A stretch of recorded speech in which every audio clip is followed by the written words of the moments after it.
Hello YouTube, this is the Creative Duelist here, and I've been making decks creative since 2016. Welcome. Today I'm here with another deck profile. This is my DD deck profile, courtesy of Dark Magician Duelist.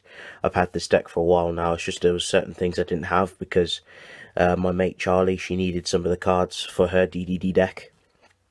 I don't know if she still plays it, because when Link format dropped, a lot of my friends kind of were slightly disinterested in playing Yu-Gi-Oh, which I can't blame them. Link format is probably one of the worst, well, not even Link format, just Link, you know, Master Rule 4. Like, the Link mechanic is one of the worst mechanics ever. Pretty much trashed Yu-Gi-Oh, but that's my opinion. Anyway, let's get on with the deck profile. I'm gonna go over my card choices and all that good stuff. DDDs is one of my favourite decks. So yes, starting with the monsters, I'm playing triple DDD, oh, well, not DDD, but DD Kepler. Kepler is just there to search for your contracts. He also bounces one of them back to your hand, so you don't take too much burn damage, which is pretty decent. It's pretty nice to play. Going on with the rest of the DD pendulums, playing triple Abyss Ragnarok. This card is so great. It enables you a free DDD monster on the field. When it's normal special summoned, you can just bring one from the graveyard, a DDD monster from the graveyard, and special summon it, and you can make some cool Link plays, or you can make King Kali Yuga. It's up to you what you do with him. It's down to personal preference. And then of course the one Thomas just recycles your DD pendulum monsters, which is really great. And basically, if it's on the field, you can target one DDD card in your pendulum zone, you can blow it up and then special summon one level 8 DDD monster from your deck in defense position. But the battle damage your opponent takes is half, which isn't bad. At least you can still inflict some damage. It's quite nice. The one DDD Rebel King Leonidas. This card is interesting. I play this card because it's just it's an inherent counter. It's an inherent hard counter against tricksters, because you take no battle damage, no effect damage. Sorry, when it's on the field, or if it's in your pendulum scale. You gain the life points, which is quite nice. It's not so great, but it's decent. It's only just a one-of in this build. Going on with the rest, the one Copernicus, just the pitch. It's your Foolish Burial, so you ditch any of your DDDs or your dark contracts, which is quite nice. That's going to round up the DD Pendulum monsters. Going on with the effect DD monsters, playing triple Lamia. Lamia is your tuner. Not much to say here. It's just very good to use her for many combo plays and extenders. The triple DD Swirl Slime. Polymerization in flesh. You send one of the DD monsters from your hand and then you fuse. It's quite nice. Double slime, double necro slime.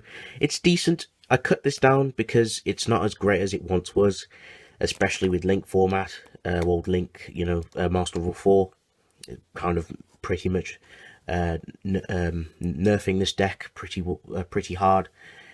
But yes, continuing on. One DD Ghost, one Night Howl, and my spicy tech, which is the Vanity's Fiend. Very good, especially if you just, you know, if you haven't normal summon, you can just tribute and a normal summon a Vanity's Fiend with a nice field. So that's going to round up the monsters. Spells, playing triple Dark Contract with a Gate. This searches your DDD monsters. All the contracts inflict 1,000 points of damage to you, so please keep that in mind.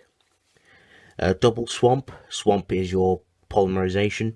It's a continuous polymerization, so you fuse and make your DDD fusion monsters, which is pretty nice.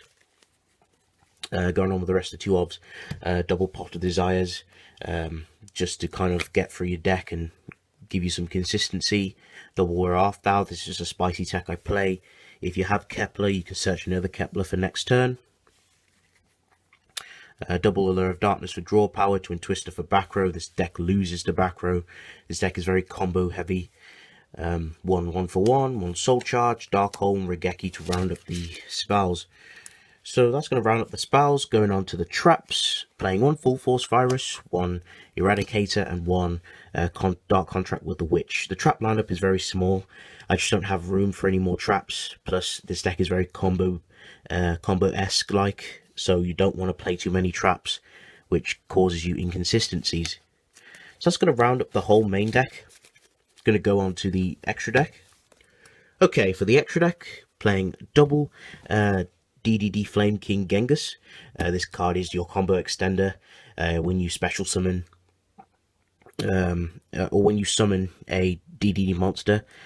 He gets to special summon one from the grave, so it just helps you make Alexander and all that good stuff.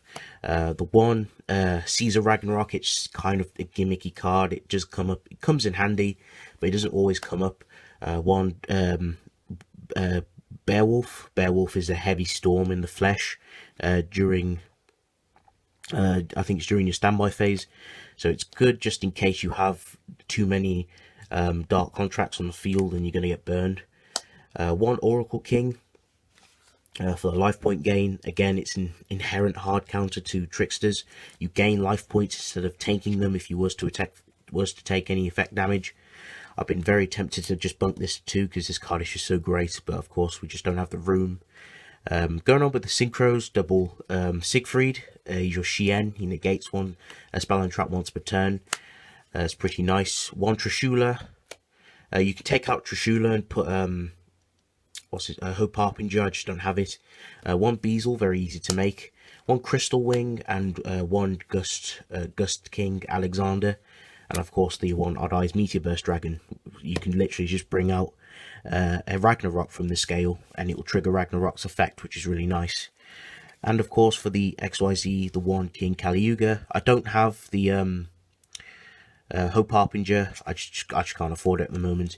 And of course with the links, playing the double Master King Archfiend. Very easy to make. It just takes 2 fiends, and it's indirect support for DDDs, otherwise this deck would still be trash. It still is, but that's pretty much it for the deck profile. Thanks for watching. If you folks enjoyed this video, if you enjoyed my content, please remember to leave a like, comment down below. Feedback is always nice to hear, and subscribe for more content. Stay tuned for my next video and all that good stuff. This is the Creative Duelist signing off, and I shall see you in my next video. Take care and stay creative.